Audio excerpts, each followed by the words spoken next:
मैं coming sir. कमीन। Stop stop.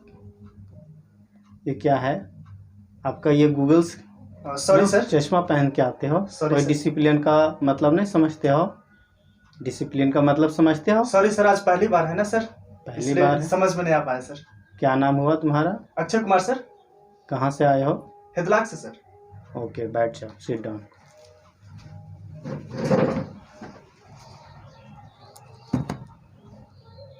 First time आए हो? जी हाँ सर। पहले कहाँ पढ़ते थे? पहले सर पढ़ते थे, स्कूल में ही पढ़ते थे और ट्यूशन भी लेते थे सर। तो हमको इंग्लिश पढ़ना था और हम सुने कि हितलाक में करण सर जो है वो बहुत अच्छे इंग्लिश पढ़ाते हैं और बहुत सारे बच्चे पढ़ते भी हैं। और कुछ बच्चे को हमने जब बात किया तो देखा कि बहुत अच्छे बात कर रहे थे, हम नहीं सके उनसे बात करने। तो हम भी सोचे कि आपके साथ अगर आपके पास अगर ट्यूशन पढ़ ले तो शायद हम भी जान पाएंगे, और ये उम्मीद लेकर के आपके पास आए हैं सर।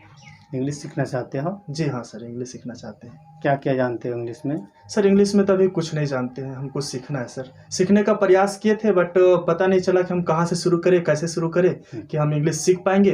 तो इसलिए सर आप ही हमको कुछ बताइए कि हम कैसे सीख पाएंगे इंग्लिश। तो क्या आप अपना डेली रूटीन जानते हो? डेली रूटीन जानते हैं सर, बट हिंदी में जानते हैं सर। बताओ हिंदी में। डेली रूटीन क्या क्या क्या किया, घर पे भी क्या किया? जी, जब हम सर सुबह जब हुआ तो सुबह हम उठने के बाद फ्रेश वगैरह हुए, और फ्रेश होने के बाद नहला लिए, और उसके बाद खाना खाए। खाना खाने के बाद थोड़ा बहुत इधर उधर टहले, खेले, और उसके बाद फिर थोड़ा देर पहले हमको पता चला कि आप पढ़ाते हैं। तो हम फिर सोचे कि तैयार होकर के हम चलते हैं, सर से बात कर लेते हैं और पढ़ेंगे भी। तो हम फिर यहाँ चले आए। तो सर हमको इंग्लिश पढ़ना है, और आप बताइए कि इंग्लिश में कैसे पढ़ना होगा और क्या करना होगा। तो इंग्लिश में भी आप जितना भी शब्द बोले, जी सर। नहाए, खाए, जी सर। इसी को इंग्लिश में आप कर सकते हो? नो सर, इंग्लिश तो अभी कुछ नहीं आता सर। नहीं।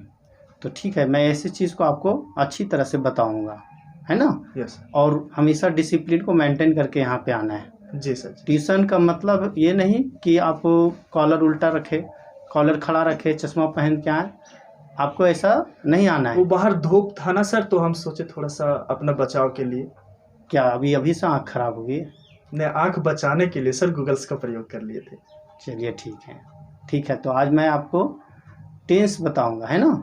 टेंस कितने प्रकार के होते हैं, टेंस के कितने भेद हैं, टेंस का मतलब क्या है, अभी जितना भी आप हिंदी में किए बोले वो चीज़ को मैं इंग्लिश में बताऊंगा। जी सर, अभी हम बाहर बच्चे को देखे, बहुत सारे बच्चे थे जी, तो उन लोग ज़्यादातर बात कर रहे थे इंग्लिश में सर। जी जी। तो हमको उन लोगों के सामने खड़ा होने में भी डर लगा कि हम तो इंग्लिश तो जानते नहीं कुछ, और इन बच्चों के पास फिर हम कैसे खड़ा होकर क्या बात बोले।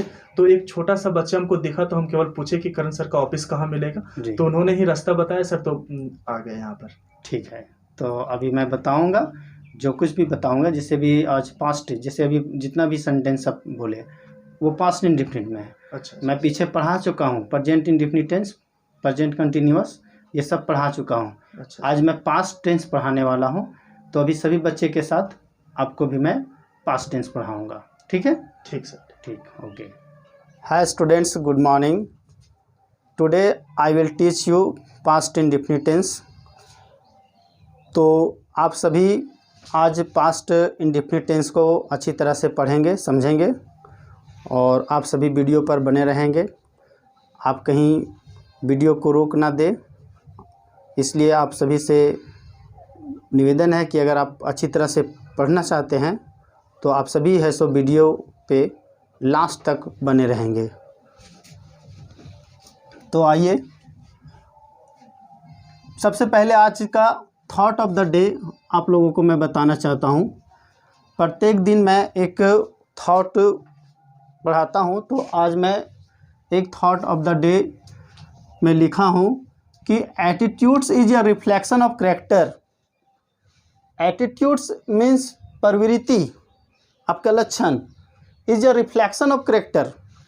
रिफ्लेक्शन ऑफ कैरेक्टर मतलब प्रवृत्ति आचरण की परछाई होती है। प्रवृत्ति आचरण की परछाई होती है। And character is a reflection of habit. और आचरण आदत की परछाई होती है ना। जैसा आपका प्रवृत्ति होगी वैसा आपका आचरण होगा, जैसा आपका आचरण है वैसा आपका आदत बनेगा। इसलिए आचरण को अच्छे रखिए, आपका आदत खुद ब खुद अच्छा होते चला जाएगा। ठीक है, तो आज पास्ट टेंस में पास्ट टेंस का पहला भेद पास्ट इंडेफिनिट टेंस मैं आपको बताने जा रहा हूं। तो पास्ट इंडेफिनिट टेंस का पहचानने का तरीका, रूल कुछ है यहाँ पे। देखिए, it is used to express an action that is just happened. बोलता है कि यह पास्ट इंडेफिनिट टेंस को तुरंत जो घटना घटती है, तुरंत जो घटना घटती है वैसे घटना को, है ना, अभी तुरंत कुछ देर पहले कोई घटना घटी तो वैसे घटना को हम लोग पास्ट इंडेफिनिट टेंस में रखते हैं। और इसका पहचानने का तरीका है कि मुख्य क्रिया के अंत में या, ये, ई, है ना, या, ये, ई रहे इत्यादि। एग्जाम्पल, जैसे वह बाजार गया तो लास्ट में क्या आया, या। वह बाजार गया तो लास्ट में क्या आया, या। और इसको इंग्लिश में ट्रांसलेट, ही वेंट टू मार्केट, वह बाजार गया। इसका स्ट्रक्चर, पास्ट इंडेफिनिट टेंस का स्ट्रक्चर है असर्टिव सेंटेंस। देखिए, प्रत्येक टेंस को मैं 6 स्ट्रक्चर में बांट करके, 6 सेंटेंसेस में बांट करके मैं बताता हूं। तो यहाँ पे है assertive sentence, AS for assertive sentence, subject plus V2 plus object plus RT। Negative sentence, subject plus did, यहाँ पे एक नया शब्द आया है did, plus note plus V1 plus object plus RT। देखिए, पहला में आपको यहाँ पे है कि V2 है, V2। अब क्या है कि वर्ब का 5 रूप है ना, तो वर्ब का 5 रूप आपको ध्यान में रखना है। यहाँ पे V1, V2, V3, V4 और V5। जैसे मैं एक एग्जांपल लेता हूँ, गो V1 हो गया, वेंट V2 हो गया, गोन V3 हो गया, गोइंग V4 हो गया और गोज ये V5। ये प्रत्येक वर्ब का 5 फॉर्म्स आपको याद रखना है, तभी आपका ये सेंटेंस क्लियर होगा। तो यहाँ पे हमको V2 यूज करना है। असर्टिव सेंटेंस में किसको यूज करना है, V2। तो असर्टिव सेंटेंस में V2 आपका यहाँ पे है। देखिए, एक एग्जांपल में लेता हूँ कि जैसे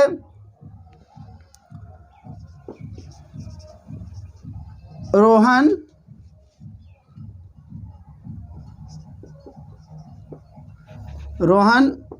पटना गया, रोहन पटना गया। तो इसमें सब्जेक्ट आपका रोहन हो गया। ये पिछले क्लास में पहचानने का तरीका बताए थे, कर्ता, जो काम करता उसको सब्जेक्ट कहते हैं। पटना आपका ऑब्जेक्ट के रूप में, गया मतलब वर्ब, गया मतलब वर्ब। तो यहाँ पे लास्ट में क्या आया, या, ये। तो इसको पहचान लेना कि पास्ट इंडेफिनिट का है। अब इसको मैं ट्रांसलेट करता हूँ कि रोहन वेंट टू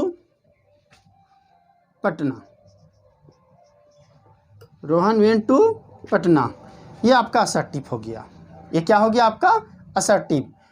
अब इसका नेगेटिव, रोहन पटना गया, रोहन पटना नहीं गया, रोहन पटना नहीं गया, ये हो गया असर्टिव।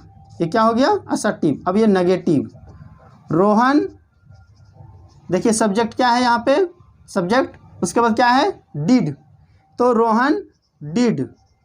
उसके बाद क्या है, note, note.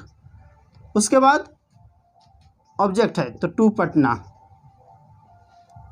Sorry, Rohan did not go हो जाएगा, टू पटना। देखिए एक चीज़, यहाँ पे V2 यूज किए, यहाँ पे V1 यूज किए। पास्ट इंडेफिनिट टेंस में असर्टिव सेंटेंस में सिर्फ V2 होगा, बाकी सभी नेगेटिव, इंट्रोगेटिव सभी में क्या होगा, V1 होगा। तो यहाँ ध्यान में रखना है, ये ना कि आप सभी में V2 लगा दे, ऐसा नहीं करना है।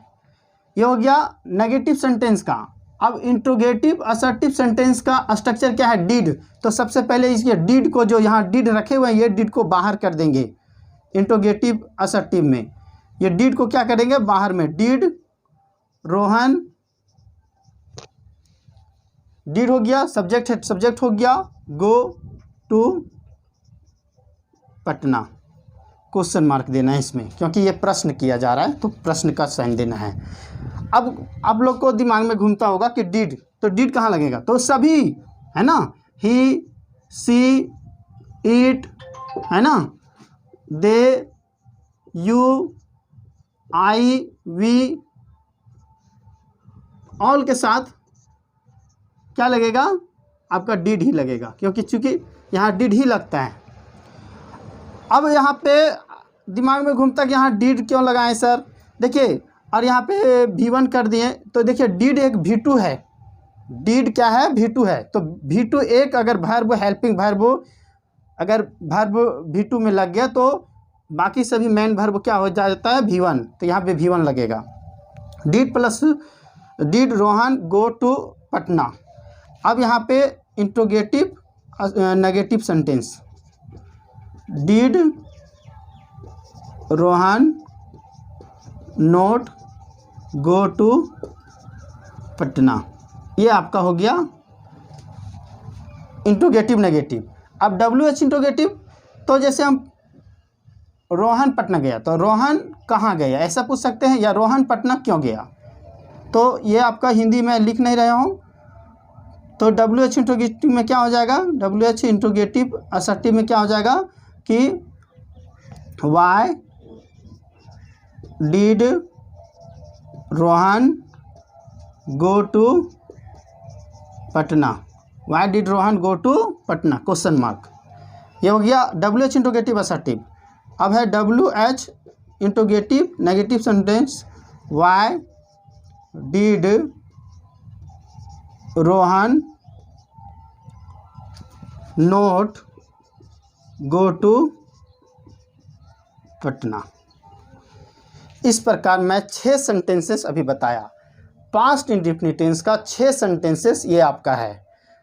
स्ट्रक्चर आप दिमाग में याद रखो, अपने आप सभी आपका सेंटेंस क्लियर होते जाएगा। जैसे अभी मैंने बोला ना कि वह खाया, वह नहाया, है ना, वह खाना खाया, वह खाना खाया, तो लास्ट में या ये आ रहा है, तो ये समझ लेना है कि ये पास्ट इंडेफिनिट टेंस का है। तो ये कम समय में आपको पास्ट इंडेफिनिट टेंस क्लियर किया।